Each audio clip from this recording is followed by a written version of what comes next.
खुदावंद के ज़िंदा कलाम में से पैदाइश की किताब उसका 27वां बाब आयत 26वीं ता 45वीं। फिर उसके बाप इसहाक ने उससे कहा, ऐ मेरे बेटे, अब पास आकर मुझे चूम। उसने पास जाकर उसे चूमा। तब उसने उसके लिबास की खुशबू पाई और उसे दुआ देकर कहा, देखो, मेरे बेटे की महक उस खेत की महक की मानिंद है जिसे खुदावंद ने बरकत दी हो। खुदा आसमान की ओस और ज़मीन की फरबही और बहुत सा अनाज और मैं तुझे बख्शे।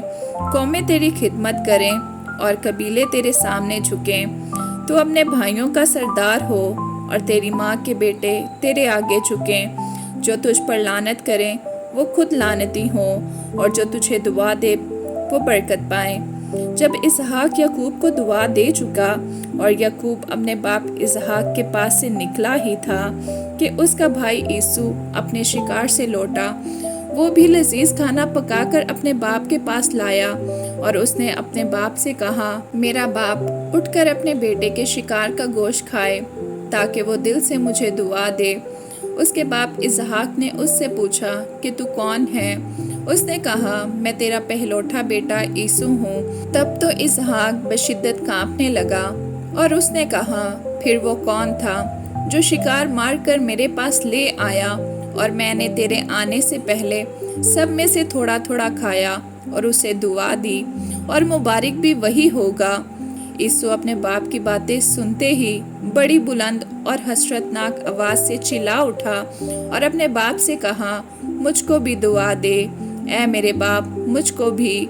उसने कहा, तेरा भाई दगा से आया और तेरी बरकत ले गया।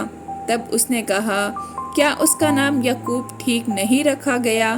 क्योंकि उसने दोबारा मुझे अड़ंगा मारा।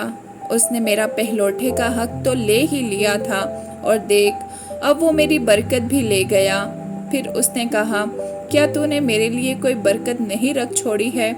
इसहाक ने यीशु को जवाब दिया कि देख, मैंने उसे तेरा सरदार ठहराया और उसके सब भाइयों को उसके सुपुर्द किया कि खादिम हो, और अनाज और मैं उसकी परवरिश के लिए बताई। अब ऐ मेरे बेटे, तेरे लिए मैं क्या करूं? तब यीशु ने अपने बाप से कहा, क्या तेरे पास एक ही बरकत है?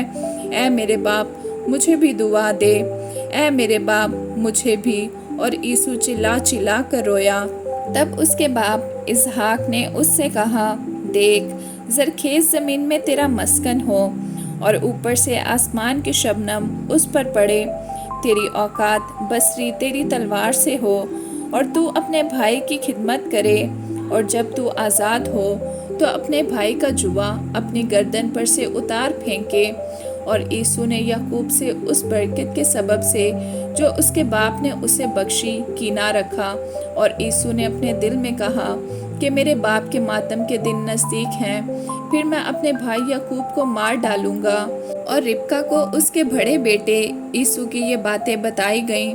तब उसने अपने छोटे बेटे याकूब को बुलवा कर उससे कहा कि देख, तेरा भाई यीशु तुझे मार डालने पर है और यही सोच सोच कर अपने को तसल्ली दे रहा है। सो ऐ मेरे बेटे, तू मेरी बात मान और उठकर हारान को मेरे भाई लाबिन के पास भाग जा और थोड़े दिन उसके साथ रह, जब तक कि तेरे भाई की खफकी उतर ना जाए, यानी जब तक तेरे भाई का कहर तेरी तरफ से ठंडा ना हो और वो उस बात को जो तूने उससे की है भूल ना जाए। तब मैं तुझे वहाँ से बुलवा भेजूंगी। मैं एक ही दिन में तुम दोनों को क्यों खो बैठूं? और रिबका ने इसहाक से कहा, मैं हत्ती लड़कियों के सबब से अपनी ज़िंदगी से तंग हूँ। सो अगर याकूब हत्ती लड़कियों में से जैसी इस मुल्क की लड़कियाँ हैं किसी से ब्याह कर ले तो मेरी ज़िंदगी में क्या लुत्फ़ रहेगा? आमीन।